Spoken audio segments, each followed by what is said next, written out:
নমস্কাৰ বন্ধুসকল, ইউটিউবৰ জৰিয়তে সমূহ অসমবাসীক ভোগালী বিহুৰ আৰু ইংৰাজী নৱবৰ্ষৰ বহুত শুভেচ্ছা আৰু শুভকামনা জনালোঁ।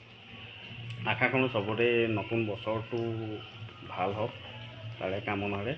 আজি এতিয়া গাঁৱৰ উৰুকা ভোজ খাবলৈ যাবলৈ ওলাইছোঁ ঘৰৰ পৰা।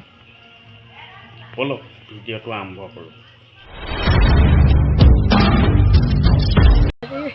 উৰুকাৰ কাৰণে আমি সকলোকে গাঁৱৰ সকলোকে গোট খাই পেলাই ইয়াতে আমি আলোচনা কৰোঁ। সকলো ল'ৰা ছোৱালী বালক বালিকা সকলোকে আমি গোট খাই পেলাই ইয়াতে উৰুকা ভোজ হিচাপে আমি একেলগে সমিল মিলেৰে সকলোকে আমি ইয়াতে খোৱাইছোঁ। কৃষ্ণ বছৰি আমি বুলি এইদৰে খাওঁ, বছৰি আমি এইদৰে খাওঁ।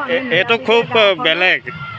আমি মিলা প্ৰীতিৰে গোটেই গাঁওখনৰ মিলা প্ৰীতিৰ কাৰণে এই হেৰিটো তেনেকুৱা আমাৰ গাঁৱত সৰহীয়া আৰু ভাল।